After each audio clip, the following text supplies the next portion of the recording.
Hey gang, with Squadron 42 looming in the near-ish horizon, I thought it might be fun to take a little wild speculation to where I think CIG might go next in the world of their single-player games. Short intro. Sound good? Let's get this.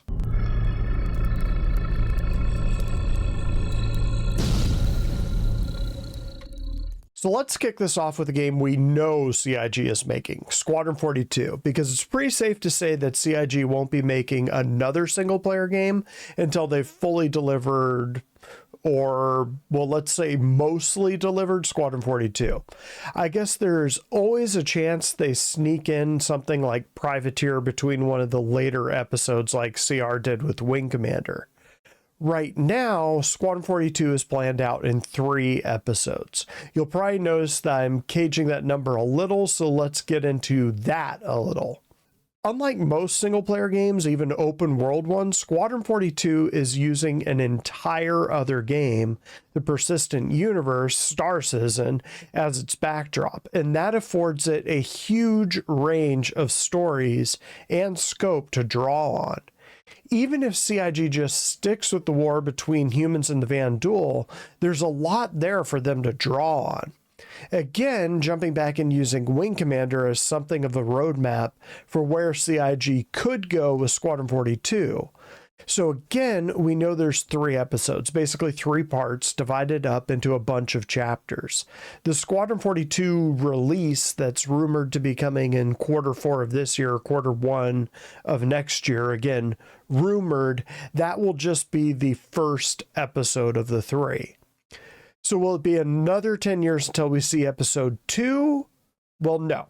CIG might need to do some upgrades to the engines, minor tweaks, keeping up with the latest graphic trends, obviously add a mechanic or 2 to spice things up, but most of the hard work's been done already. Episode 2 will probably be a year or 2 behind episode 1 at a guess, and then they'll wrap up the story a year or 2 after that with episode 3. So all told at a guess, by 2030, all 3 episodes should be out, and holy shit, did that just make me feel old. So, wow. Deep breaths. Okay, for those of you who are still alive in 2030, take some solace in the fact that, unless the franchise is falling flat on its face, all Bethesda and whatever they touch, they certainly won't stop with just 3 titles. And obviously, I'm talking Squadron 42 here.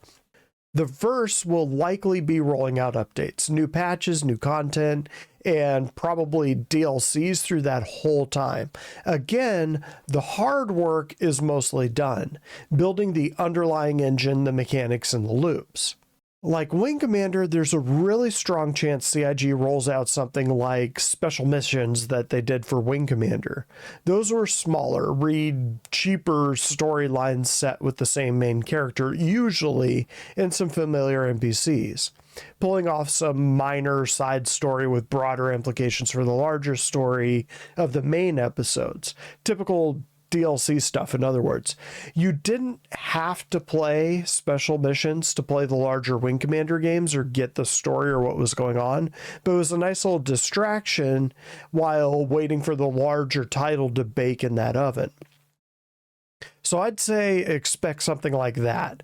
But beyond that, let's dip our toe into the other game the Wing Commander universe rolled out, and the one that was arguably more innovative, Privateer. You could also do the same with Starlancer and Freelancer, but I'm old, so yeah, we'll stick with Wing Commander and Privateer for this one. Privateer was a single-player game set in the Wing Commander universe, but from a completely different perspective. As opposed to being Luke Skywalker fighting against the Kilrathi, a totally unique tiger person alien species, now you took on the role of a lone trader.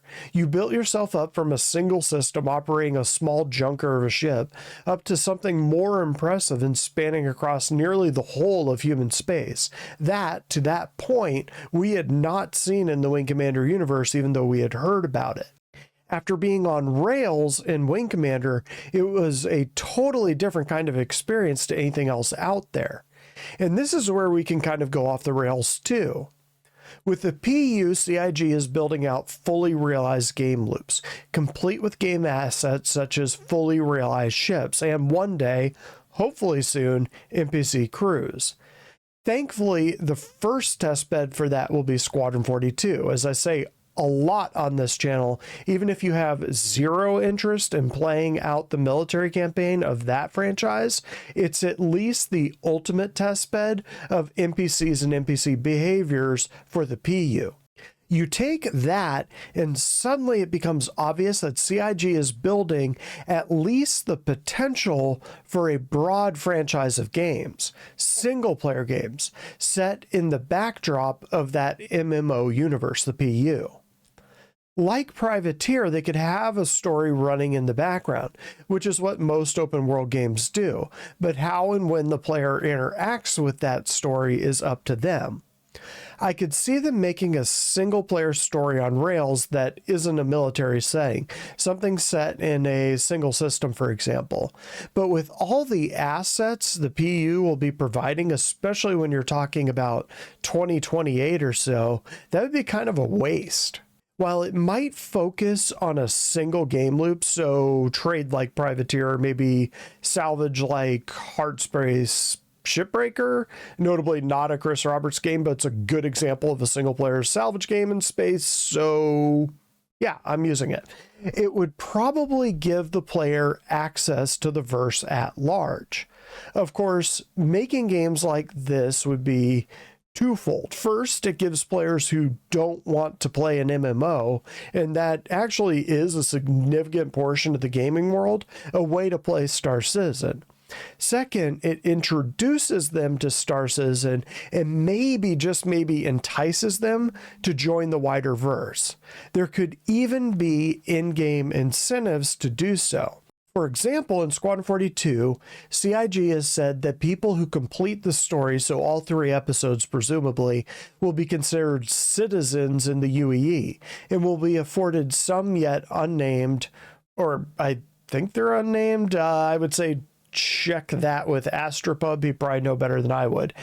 So inverse perks, not to mention you'll apparently get access to an F8, which, little sidebar here, is one of the reasons why people were so upset at the recent event where people could just loot tickets and get the same ship.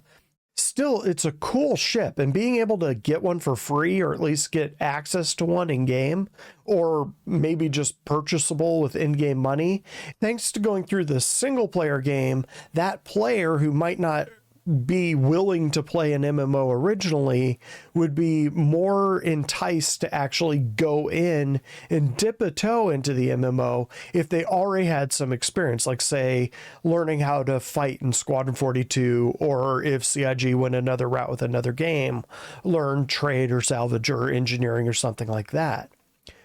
For CIG, there's a built-in advantage with these other franchises, as they'd have the entire PU as a testbed. By the time they pulled the trigger on making a single-player game on a certain loop, it would have been tested for years in the PU by actual players.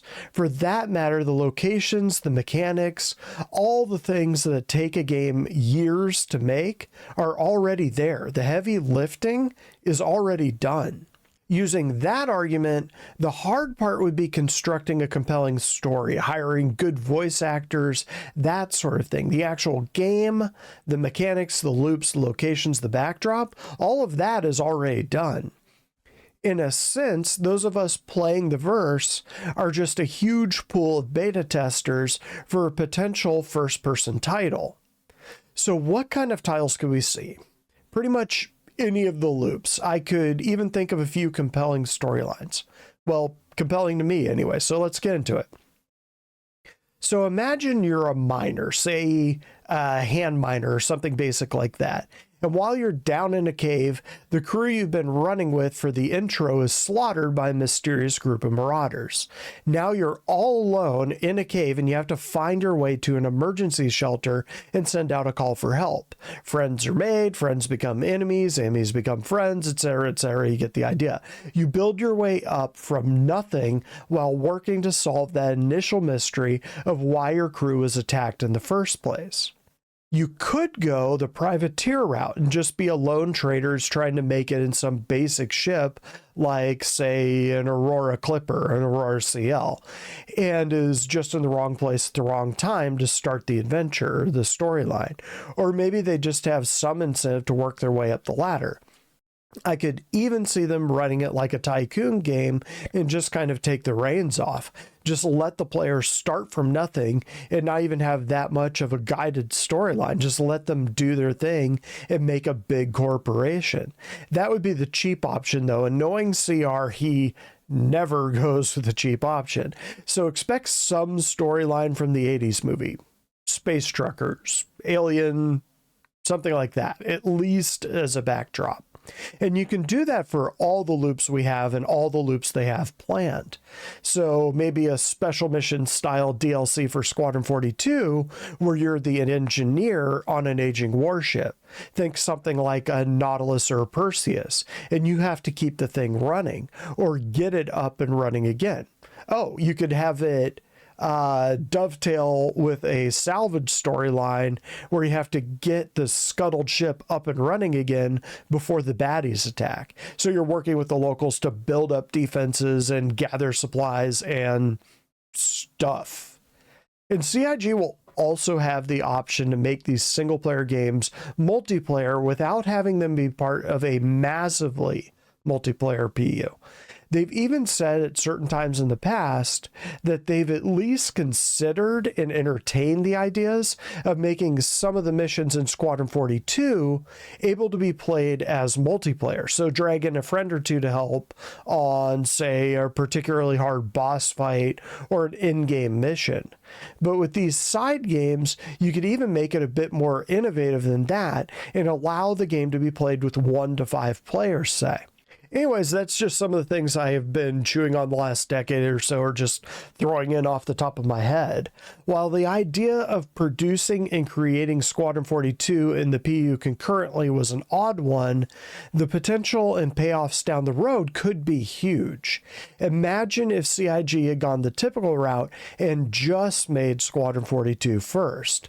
Yeah, we likely would have had that title in 2016 or so, but think of how shallow that game would have actually been. Think of all the time and research and development it took just to get the PU where it is now, and how much of that tech is feeding into making Squadron 42 a much deeper, richer experience. Time will tell, I guess. Once we know how successful Squadron 42 is, then we can start breaking down and discussing where CIG might have gone differently. But anyway, what are your thoughts? Think I'm off base? Do you think it's dumb? Do you think it's brilliant? Do you think it's obvious? Let me know down below. And that's all I got for this one, gang. Well, at least all that would fit in a reasonable amount of time, at least. Catch me next time.